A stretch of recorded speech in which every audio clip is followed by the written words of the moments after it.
It was just past midnight when my phone buzzed. Normally, I wouldn't have cared. I'm a heavy sleeper and work exhausts me enough that nothing usually wakes me.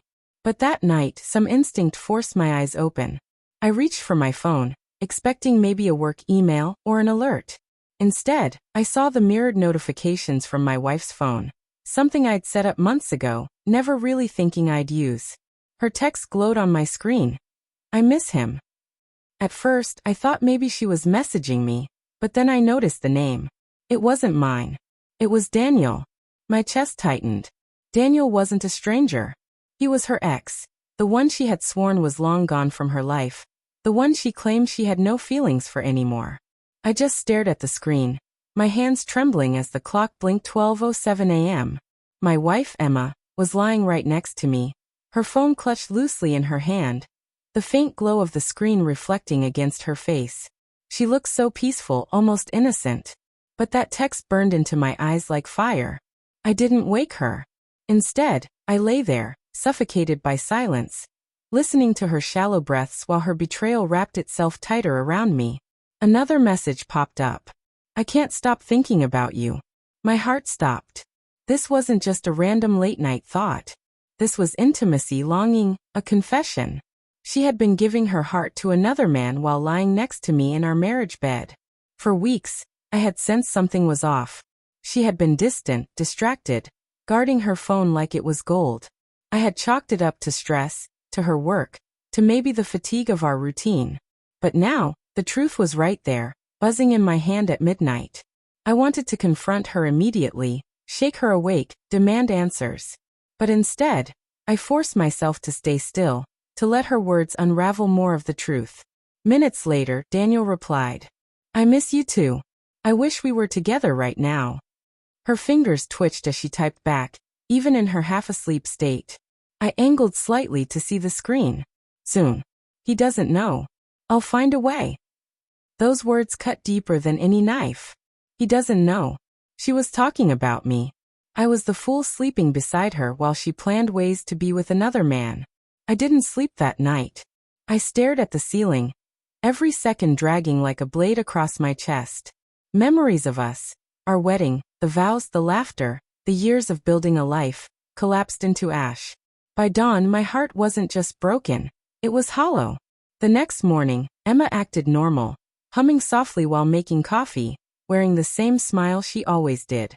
I watched her, every gesture now tainted with deceit. When she leaned over to kiss my cheek, I flinched without meaning to. She noticed but brushed it off. All day, I replayed the messages in my mind. Part of me wanted to scream, to throw her phone at her, to demand why she had betrayed me. But another part of me wanted more proof, to see just how deep this affair went. That night, I stayed awake again, pretending to sleep while she picked up her phone. At exactly midnight, like clockwork, she texted him again. "I miss you." Counting the days. My stomach churned. It wasn't just a slip.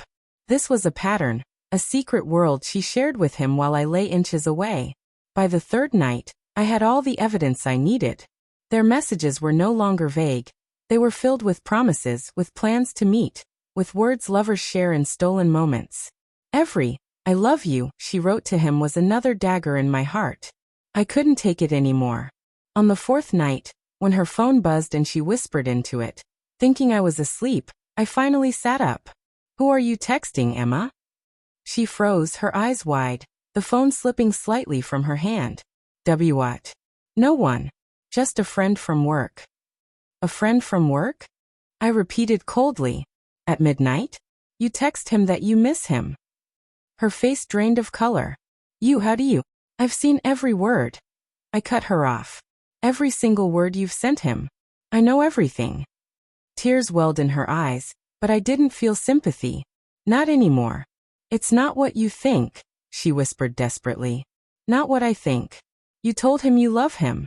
You told him you'd find a way to leave me. What exactly am I supposed to think, Emma?"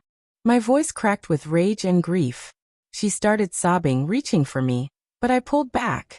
The woman I thought I knew was gone, replaced by a stranger who had been living a double life right under my roof. "I gave you everything," I said, my voice trembling. "My trust, my love, my years. And at midnight, when I was sleeping next to you, you were telling another man you miss him." Her sobs turned into apologies, but they fell flat, empty, like the vow she had already broken. I packed my bag that night. She begged me to stay, clinging to my arm, but I shook her off. "You already chose him, Emma. You just didn't have the courage to tell me. But now I know." As I closed the door behind me, I looked back one last time. She stood there, broken, crying, whispering my name. But I felt nothing. Because at midnight, when she thought I was asleep, she killed everything we had with 3 simple words. "I miss him." And she never knew I was reading every word.